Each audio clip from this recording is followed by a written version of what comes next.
Okay, this is the Tec-9. I got into an argument with this guy online. I'm probably gonna post this if he doesn't lock in and realize that I'm right. He was claiming that he said needle-like thing is the ejector.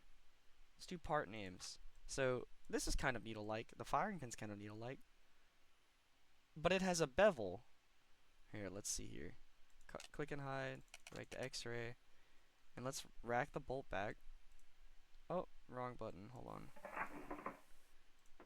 Let's rack the bolt back. It has a bevel, so it only comes out that far. And it's not stationary, so it can't eject anything. As seen here.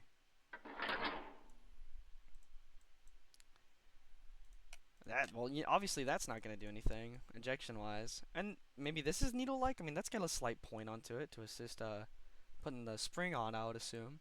Let's see here. Let's just unload another round.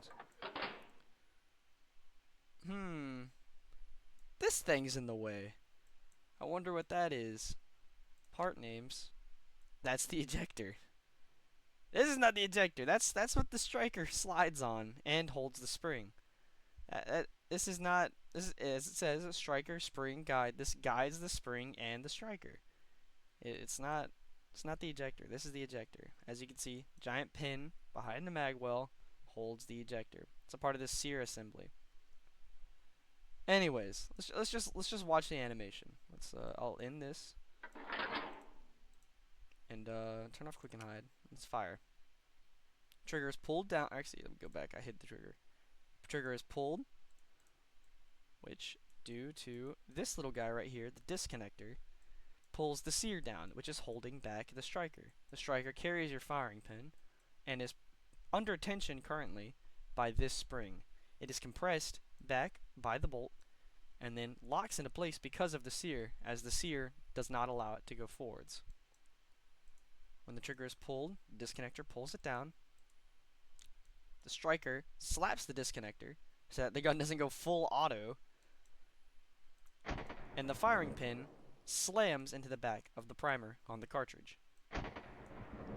This explosion causes gases and forces to be exerted backwards, blowing the bolt back. This is a direct blowback firearm, like the Stin or the Walther PPK, AMT backup, lots of guns. Lots of guns are direct blowback. It's a very simple mechanism.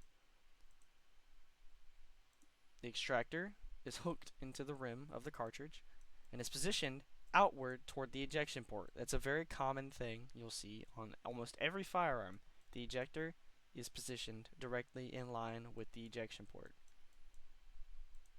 Extractor pulls it back, and then the cartridge runs into the ejector. Ejector stays put. Extractor is pulling and moving, which pulls it into this off center, which causes it to fling this way, thus ejecting the bullet. While the bolt is recoiling, the striker goes past the sear, actually pushes it out of the way on the way back, and then comes back and gets caught on it. While the bolt's coming forwards, it pushes up and chambers the next round off of this feed ramp from the magazine, thus repeating the cycle. This is not an ejector, this is not an ejector, and this is certainly not an ejector. None of these needle things, as the guy said in the comment, are ejectors. The ejector is the ejector. He told me to look up, here actually, this is a prior, he told me to look up ejector for the Tec-9. Which, yeah, this one picture by Intratec gun parts does come up.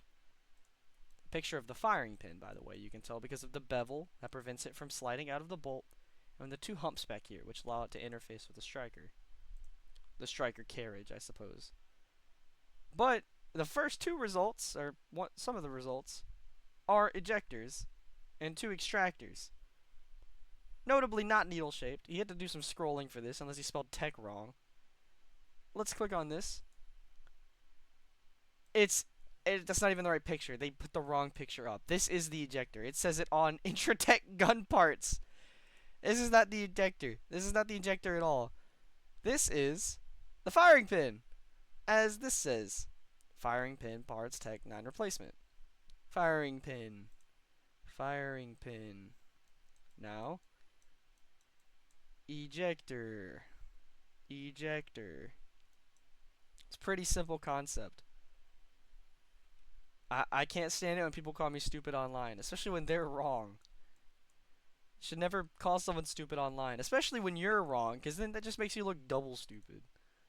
This guy's either a complete moron, or I'm being rage baited so successfully I filmed a video about it.